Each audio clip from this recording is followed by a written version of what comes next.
If you're tuned into this podcast, you probably have a political view that is way smarter than mine, but not more intelligent than this guy you were here to discuss. Crack, boom, bam! We're just off the 4th of July weekend. This is Funny Like a Clown Podcast. I'm your host, Dennis Wirth. July 7th, 2020, episode 68. As always, Funny Like a Clown Podcast, brought to you by G Vegas Buffalo Sauce. Go to www.gvegas.webs.com. Get some lightning in your mouth for your next backyard barbecue delivered right to your door. Political humor, it's a big thing. It don't get any bigger than this guy we're here to discuss, Mr. Dennis Miller. And, hey, this show's for you guys, man. It's a show with the fans, about the fans, for the fans. Considering bringing on a co-host, I don't know, would you rather listen to me and the voices in my head, or would you rather I bring on a co-host and discuss these guys with somebody else? It's up to you, man. Go to Facebook, Funny Like a Clown Podcast. Send me your opinion there. Go to YouTube or wherever the heck you're listening to this on. I'm on a bunch of different Spotify, iTunes, wherever you're listening to me to. Tell me what you guys want to hear, man, and that's what we'll do, because it's all about you. It's not just about me and the voices in my head. But Dennis Miller, man, talk show host, political commentator, sports commentator, actor, comedian, man did it all. Cast member of Saturday Night Live from 85 to 91. What bigger honor is there in comedy than being on Saturday Night Live? That's where the best of the best started and we're on. And did talk shows on HBO, CNBC, syndication. 2007 to 15, he did a daily 3-hour self-titled radio program, nationally syndicated by Westwood One. That's the top of the radio chain, one of the top in radio anyway. 2020, Dennis Miller Plus One on Russian-controlled radio. So, man, what a career this guy had. And the fans had a lot to chime in about this, and we go over what the fans had to say later on in the podcast. So stick around. You definitely want to hear what they had to say, because, man, they really came out for this guy. He was on Comedy Central's number 21 greatest comedians of all time, 100 greatest comedians of all time. I mean, that's a list from a long time ago. I mean, the generation we grew up with, now it's a whole new, generation of comics that if they redid the list, I mean, I'm sure a bunch of people would be bumped, some new names would be on, but I mean, for the older generation comics, I mean, number 21, what an honor to be on that list. Vulture.com ranked him the number one Saturday Night Live weekend update host, and that's tough to argue with, man. He set the bar for the weekend update on Saturday Night Live, and many could try to imitate, but you could never duplicate the guy, man. Let's see. He saw comedian Kelly Monteith at a Pittsburgh nightclub when he was a young boy, and he was really inspired by going to a comedy show, and thought, how much fun would it be to do comedy? And if you do comedy, you know how much fun it is. If you listen to comedy, you know how much fun it is to laugh. So everybody loves to laugh. His inspirations he put down as Jonathan Winter and Tim Conway, going way back there. There's some legends to inspire you to want to do it. Majored in journalism in college. He began writing humor into his sports reporting for the college, and I guess he was a sports reporter, part of his internship there or whatever. And he incorporated a little bit of comedy into it, just testing out how to work there. After college, he wasn't really successful in journalism, and he said he really didn't care what other people thought, and that wasn't a good thing for a journalist. So he said he did odd jobs. He was a deli clerk, janitor, flower delivery, an ice cream scooper, which, hey, shows you all these big comedians, they started out just like me and you at regular jobs, baby. Nobody starts at the top. And he said, reality hit him one time. He was doing the ice cream scooper job, and one of the prettiest girls from his high school walked up, and he was forced to serve her, and he said it was so embarrassing that he quit the next day, that it was such an embarrassing thing. You ever had a bad job like that where you're just embarrassed to do it? And the staff at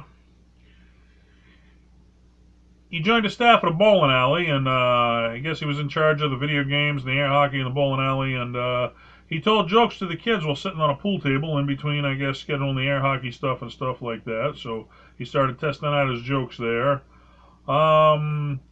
1979, he saw a Robin Williams special and decided to pursue stand-up comedy, which I get that. I saw Sam Kinison. I decided, man, this guy made me laugh so hard, I got to make somebody laugh as hard as he made me laugh, and that's why I chose to pursue it. Loved watching comedy, but Sam made me want to do it. Apparently, Robin made this guy want to give it a shot. So he started doing the Pittsburgh open mic scene. And he said, you know, he chickened out of his first 2 open mics. He went to go do them, and he said he just couldn't get up there and do them, which goes to show you, even the greatest, you got to get over that fear, man. It's a tough fear to get over, and most people, when they start doing, I've seen young comics, and I try to chase them down and explain to them, you know, I seen one girl, I forget her name, and I saw how bad she wanted to do comedy, and she never took a class. She went up and tried it, bombed horribly, which most of us do just starting out because you never done it. And you know, I'm not funny, I can't do this, and you quit. Most of them don't realize you got to get over that. You got to stick with it before you get funny. Very few go out day one and you may think you're the funniest, but you're not. It's an art like any other, and you got to figure it out. So finally, he adopted a persona. He said he acted like the guy he always wanted to be on stage. You know, so he was a shy kid off stage, but he went on stage and acted like this bold guy that he wanted to be in real life that never could, so that became his persona. He lived in Pittsburgh doing open mics and doing comedy shows here and there, making a little bit of money. He said he had no car. He used to hitchhike, take the bus to gigs. Finally, he was able to save up $1,000, and he used that to move to New York, which if you're going to go for comedy big time, New York or LA, man, that's where you got to go, okay? You can make a name for yourself around the country, but you want to go big time, that's the top of the game right there, New York or LA. New York, he submitted a joke to Playboy magazine, which was judged by Rodney Dangerfield, Bill Cosby, David Brenner, Martin Mull, Art Butchwald, and Buck Henry. He tied for second place out of 15,000 entries, so I mean that's really saying something out of that many entries. His joke appeared in the 1979 issue.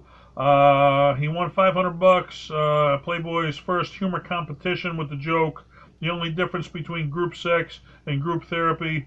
Group therapy, you hear about everyone's problems, and group sex, you see them. So that was the joke. I guess he got $500 in notice for. So he tried out for New York City's A Laugh Off, where he beat out a bunch of veteran comics, man, for the remaining spot. Which, you know, him being a new comic, beating out the veterans wasn't easy, so showed he had an act for it right off there. He appeared at the Improv. He got a standing ovation that night, appearing at the Improv, you know, when he did the competition. So you do a competition, you get a standing ovation. I don't think you can do much better than that, man.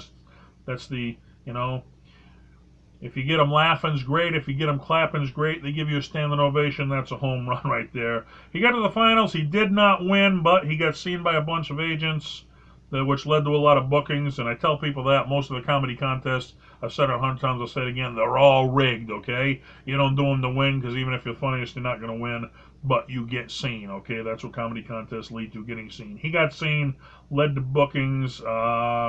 Hustler magazine named him one of the 10 funniest comedians you'll never see on TV, way back when he was getting started, so that's a funny one, I guess. After a year in New York City, he was unable to, you know, really make it. I mean, he did the scene for a while, running out of money. He had to return to Pittsburgh, man. Did the scene there. He was offered a show on local television, KDKA-TV. He landed the evening magazine. Punchline was the name of the show. He still traveled to New York when he could, and he did the circuit at Catch a Rising Star and Comic Strip Live. Miller, he befriended in comedy, which, you know, man, you go to all these open mics, it's the same comics. They travel all the same circuit. You know, you're constantly among the same people looking for, you know, a different audience to tell you jokes to. He befriended then, who weren't big names at the time, Jay Leno and Jerry Seinfeld. They helped him move to L.A., where they got him in at the Improv out there, which, if you know, back in the day, that the Improv was probably one of the biggest clubs in L.A., right next to, my mind's going blank now. The Comedy Store, that's the name I was looking for. Yeah, how do you forget the Comedy Store if you're in comedy? I don't know, I just did. All right, the Comedy Store and the Improv, those were the two big ones all the top comedians played. Playing on that led to a gig on Star Search, which, for those who don't know Star Search, that's the American Idol of the 80s, okay, before where, all the young people went to compete. He lost out to Sinbad, and he actually tied with Sinbad. The reason he lost, they went to the audience voting, where if you got a tie, the audience had decided. The audience voted for Sinbad, he went on. But his appearance on that and, doing so good on Star Church led to a 1985 David Letterman appearance. Uh, that David Letterman appearance led to 1985 auditioning for Saturday Night. I'm allergic to this studio, man. I just keep sneezing in here, and I don't normally sneeze. All right. Appearance on David Letterman 1985 led to 1885 auditioning for Saturday Night Live. They saw him performing at the Comedy Store, the bookers for Saturday Night Live. Went in, auditioned. He landed the news segment, the Weekend Update anchor, which ironically was supposed to go to John Lovitz, but I guess he was in so many other skits he didn't have time to do it, that he had to use, that time to change costumes. So they brought in Dennis Miller, who went down as the greatest anchor in the show's history. So imagine that if he had not made it. But he had the catchphrase that made him famous at the end of his segment: "That's the news, and I am out of here." And that was it. But you waited for it. You wanted to hear it. Well, on that show in 1988, he released a CD, the Off-White album, referring to the Beatles' White Album. He was the Off-White album. Highly successful album, man. HBO special Black and White that led to. Let's see. HBO Miller Goes to Washington, another one of his specials. He left Saturday Night Live, and he said, at his age, he wanted to strive for more, and, he wanted to teach his kids, you don't settle, you really got to go for it. So it was a big break, and he wanted to use that to lead better things. 1992, it led to his own talk show, The Dennis Miller Show, which, that was his big break in with the Jay Leno's and the David Lettermans, late night TV. Only lasted 7 months. He was competing with Jay Leno, and Arsenio Hall was the new big, we're going to bring the young kids over with Arsenio, where Jay Leno was getting the older people. So they became known as the Booking Wars, and I guess they attributed him to not doing good on late night TV. I guess Jay Leno's people, the people in charge of booking, let it know to all the guests, hey, if you do Dennis Miller's show, you're not going to get on the late show with Jay Leno. Became known as the Booking Wars.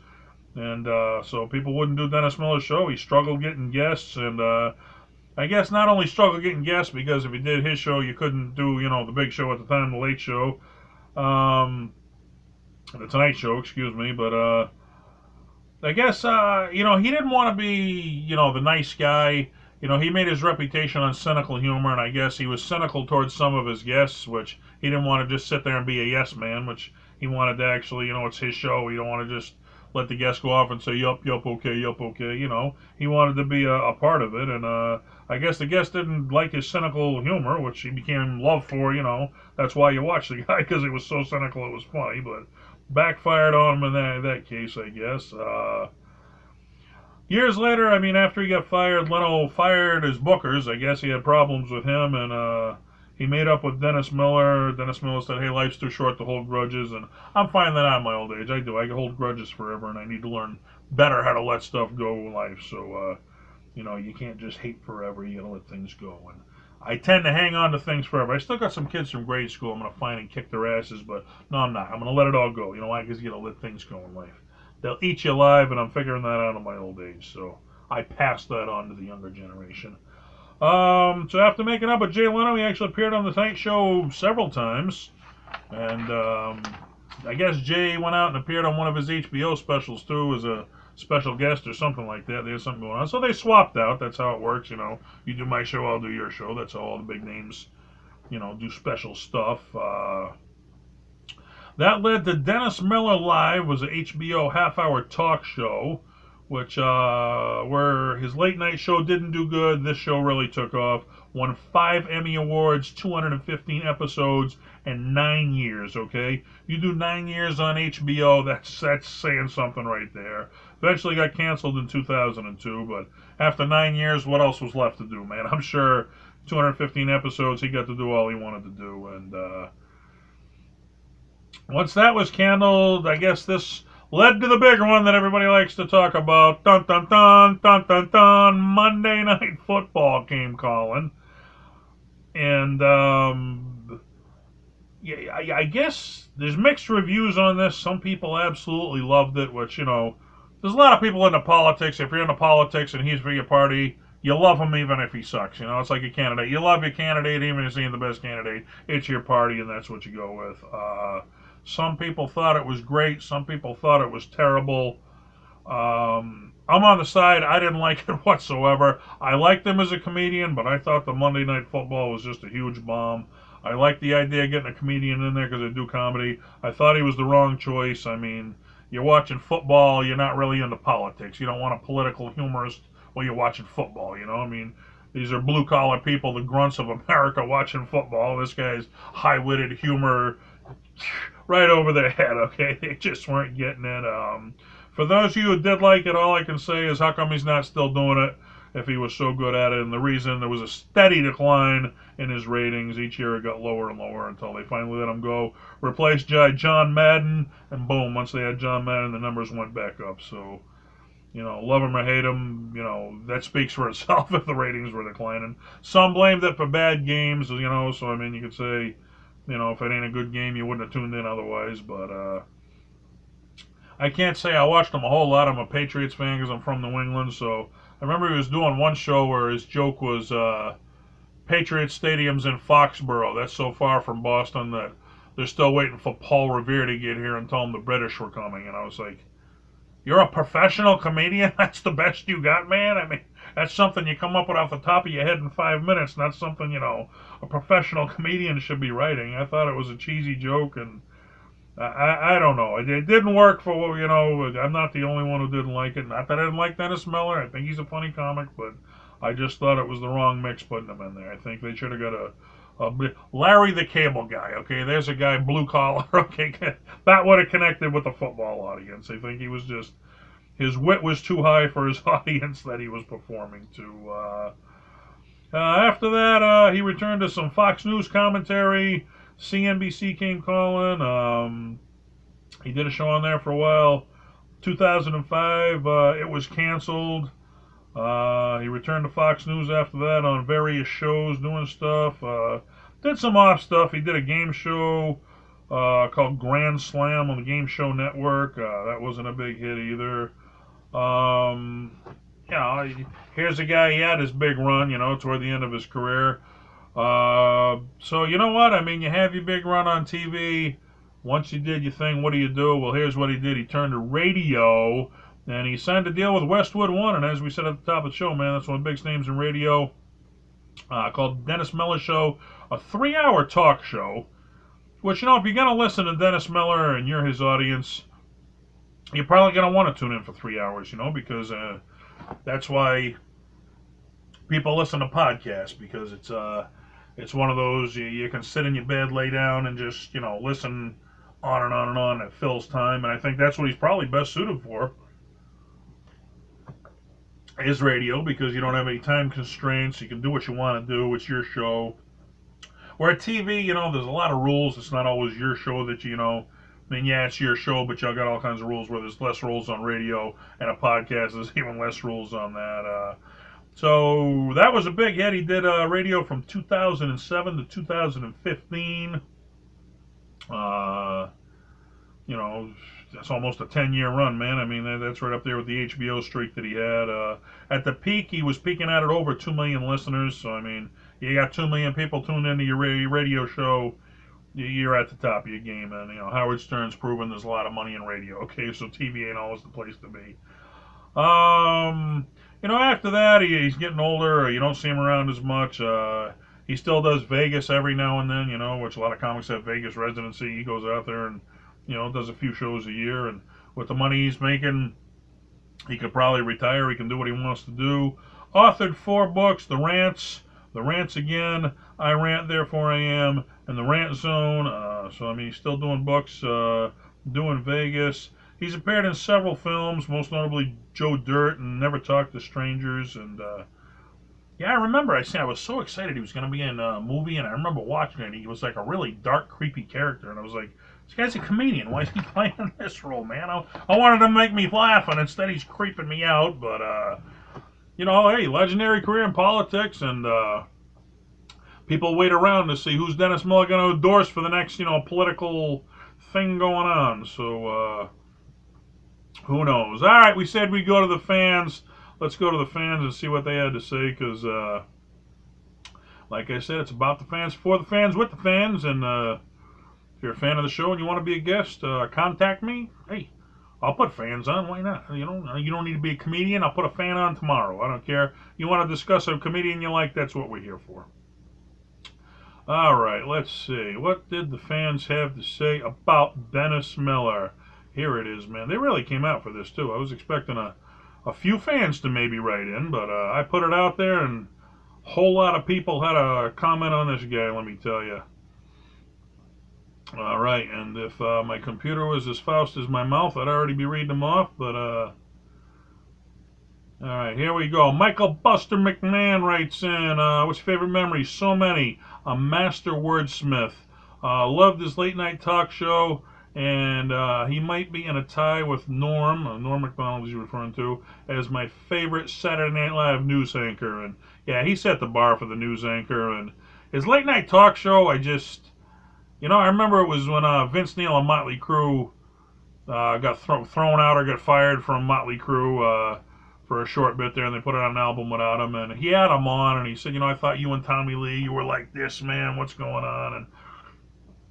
And I didn't see him. Like I said, I think, had he been interviewing a president, I think it would have been a much better show, because it would have been, on his level. But you got Motley Crue, who's like a teenage, hellraiser, being interviewed by Dennis Miller, who's like a total straight guy. It just wasn't a good mix. I didn't think he was playing to his audience or the people. It should have been a higher class of clientele. Okay. Let's see, Ryan D. Reynolds, meeting him. I guess he met Dennis Miller, asked what his impressions were. A nice guy, a lot of people say down to earth, but that isn't what I'd say, but still a good dude. And, I did hear that about him.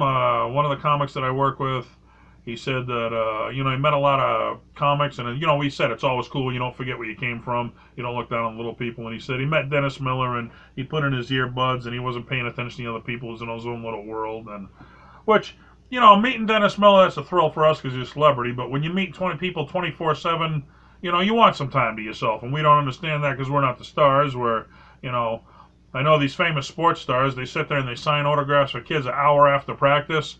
And, you sign 100 autographs, then you have to leave. And, well, the guy that was 101 in line, he said, oh, what a jerk, man. I was the next guy and he didn't sign mine. Instead of saying, hey, what a nice guy, he stuck around and signed 100. So I guess you got to live his lifestyle before you really understand where he's coming from.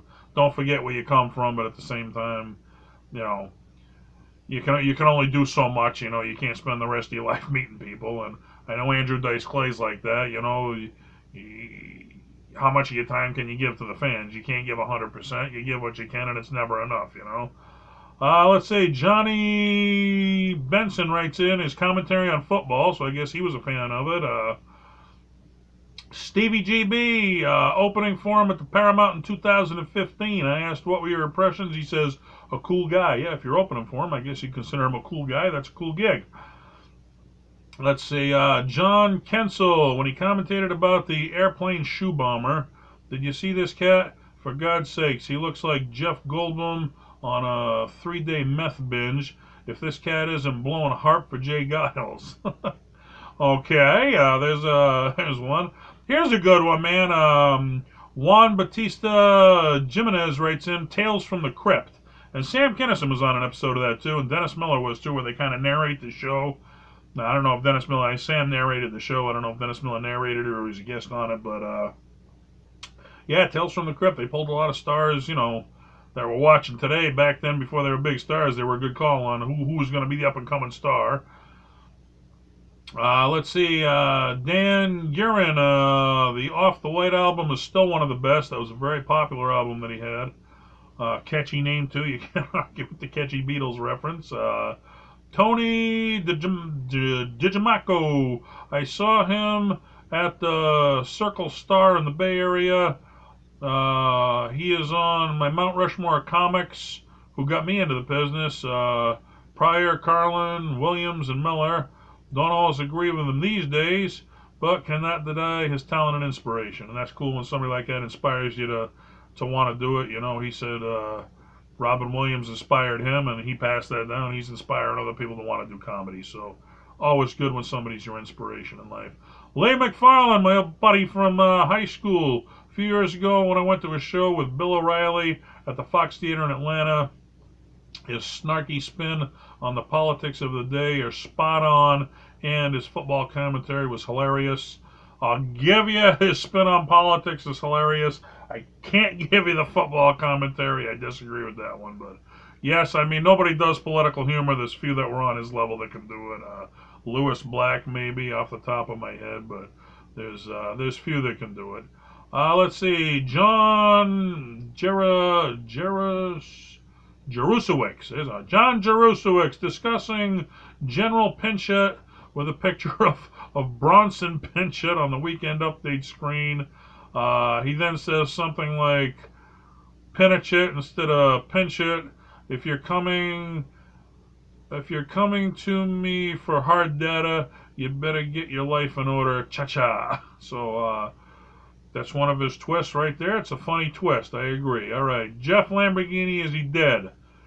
Every time I ask for the opinion of someone, like somebody thinks they're funny, the joke's older than Custard Last Stand. I don't know. Just no, he's not dead. You don't have to be dead for someone to have an opinion on you. But let's see. Jeff Lamborghini then says his career is dead, but I'm sure Fox News will pay him good. Maybe it's time he made a movie. Well, he's made some movies, and yes, I'm sure Fox TV's paid him more than you'll make in your career, but his career's dead. That's news to me. He's making money.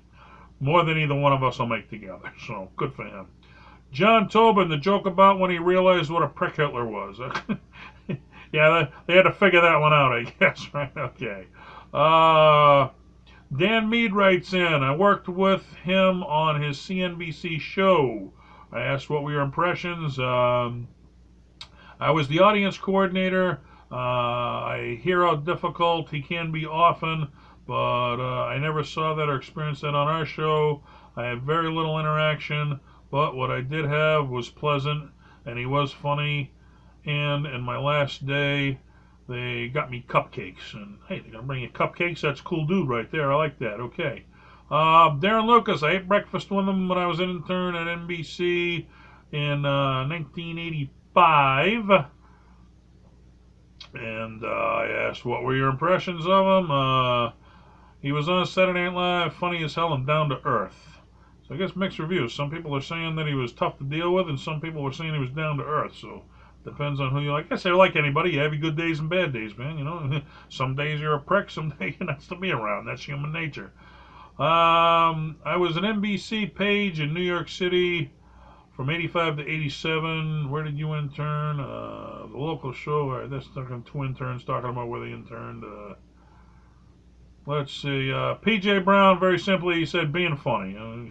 That's simply put right there. He thought the guy was funny, and that says it all if you think he's funny. Sean Fullerton, still my favorite. 4 Beatles compact discs were released this week. And from his cell in California, prison inmate Charles Manson said, yeah, now after listening to these, I realize they probably weren't talking to me on their albums. I probably just had a blown speaker or something, where Charlie Manson, he attributed the White Albums to why he committed all the mass murders there. But as Kinnison said, he was on acid. He would have got that message from anything. He would have gotten that message from the Monkees. Hey, we're the Monkees. So anyway, that was Kinnison's spin on it anyway. But I do know what Sean's referring to, that Manson, man, there's some inspiration. Shane Michael, Weekend Update on Saturday Night Live. After that, he was more angry than funny, and not in a cool Lewis Black way, more like get off my lawn way. So I guess he's saying he turned into a grumpy old man later on. I guess political humor will do that to you after a while, man. I don't know. Let's see. The Weekend Update with Dennis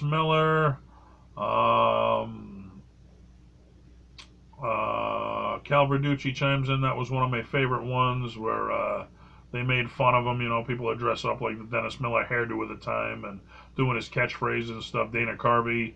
Actually, Dennis Miller was on with Dennis Miller, and Dana Carvey was sitting right next to him doing him, and that was one very funny sketch. And he was laughing about it at the end too. So when you can make your co-host laugh, you know you're pulling something good off. Jeremy Paddock writes in. He was in a restaurant on Diners, Drive-Ins, and Dives. Guy brought his son, and Dennis asked him, "Did you watch Dad dye his hair? How did that make you feel?" He said he laughed so hard at that. I guess kids say the darndest things, and if you ask them darn questions like that, it's going to be hilarious stuff. I know they didn't say what the kid's answer was. It's a hilarious question to ask a kid. I would have liked to know what his answer was to it. Luis Vasquez, that he no longer does comedy, or was this a love fest post? Well, he is still doing the occasional show in Vegas, Luis, and hopefully someday you headline Vegas like Dennis Miller too. H.A. Happany, when he said he was going to write a joke by Wednesday. Apparently, that's one of his jokes I didn't hear, but if you're going to write a joke by Wednesday, let's get it done. Why not? Schneider M. Carney, when he tried football commentary, but the fans couldn't follow his witty repartee, his co-hosts, what the fuck faces were priceless. And yeah, like I said, I think he was above his audience. You know, he's for a white-collar political audience, and you're putting him with blue-collar chicken-eating football watchers. He wasn't the guy for the show. Not that he was not funny, it just wasn't his audience, you know. Let's see, Tim Lazan, the Saturday Night Live Weekend Update. Everybody keeps going back to that. Again, Tim Lazan with Joe Dirt, and that was a funny movie, Joe Dirt. He was in it, and hats off to that cast. They did. Cal Verducci, the Weekend Updates. I'll totally admit that he was the best host. Too bad he's a complete douche now and not funny anymore. Yeah, nobody stays at the top. I mean, there's still people as hardcore fans are going to love him forever, and some people tune him in, some people tune him out. I guess it's what part of the political side you're on. If he's your guy in politics, you love him, and if he's not, you probably hate him, and that's what happens when you enter the political arena. I remember when I started doing comedies, I started doing political jokes, and I realized real quick, no matter what side you take, you're alienating half your audience because you're pissing off half your audience don't like them. And I got away from the political jokes. They're very edgy and very sensitive topic with people. And even if it's funny, you're still alienating half your audience. So you got to pick on both sides, and then it becomes very, very touchy subject. So Shane Michael, Cal Verducci, the Raw Feed was one of the most disappointing specials I ever watched. Just random bitterness. Almost nothing was funny, and I guess he went to more ranting and raving about stuff than really trying to make it witty and funny, which he was known for before, is what they're saying. Cal writes back, once he went conservative, it was all over, but he was even starting to suck before that. When he was a football announcer, that was a train wreck too, and Johnny Joyce attributes the money. Yeah, okay, you know, they start, Monday Night Football comes calling, they're offering you quite a bit of money, and even if it ain't your audience, they're offering you, you know, you're getting paid, you're going to go do it and give it your best. Didn't work out, but Michael Buster McMahon writes in, I disagree on his Monday Night Football role. I thought it was great. That's like I said, hey, if you love the guy, you love him no matter what he does. That's like Kinnison. You could have put Kinnison, no matter what you put on, I was going to love him because he was my guy. So if he's your guy, you love him. Johnny Joyce simply puts, prick. So I guess they're straight and to the point. He thought the guy was a prick. You're entitled to your opinion, all right. Scott McNeil, 1992, John Densmore on his show, The Quarter Story.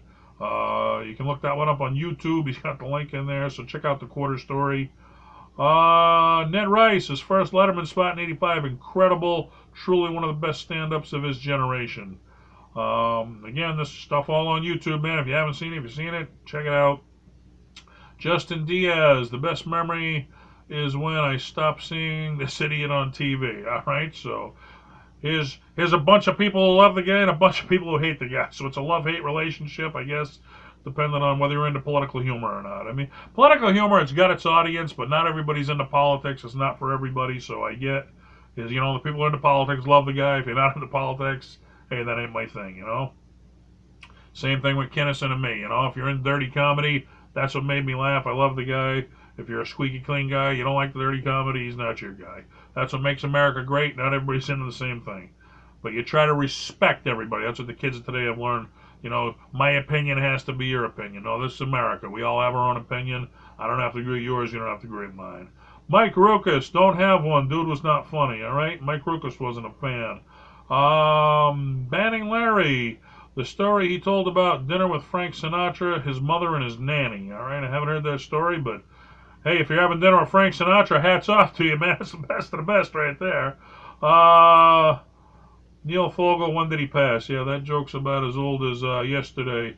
All right, man, Dennis Miller, love him or hate him, be stuck around. I mean, years on HBO, years on radio, man, political humorist. If you could pick your top 5 political humorists of all time, he's got to be in there somewhere. Definitely in the top 5, though. I mean, you know, The Daily Show with Jon Stewart, Lewis Black, Dennis Miller, tip of my tongue, guy. All right, anyway, he's in your top 5 anyway. Who's your favorite comedian? You want to be a guest on Funny Like a Clown? You contact me. I'll get the fans on. I'll put the fans on. We're thinking about a co-host. Let me know what you think about that. Tell some political humor, man, because I'll tell you, politics will drive you crazy when you see some of the stuff they're doing. And you know what you do about it when something drives you crazy? You laugh about it, because laughter is the best medicine. Keep laughing, folks, whether it's about politics or whatever got you down. You keep laughing about it. You laugh way through it, and don't let it get you too down, because you got to learn to laugh about things in life. That way they don't drive you crazy, because life is one crazy game. Laughter is the best medicine. Until next week, we'll see you then, baby. Good night.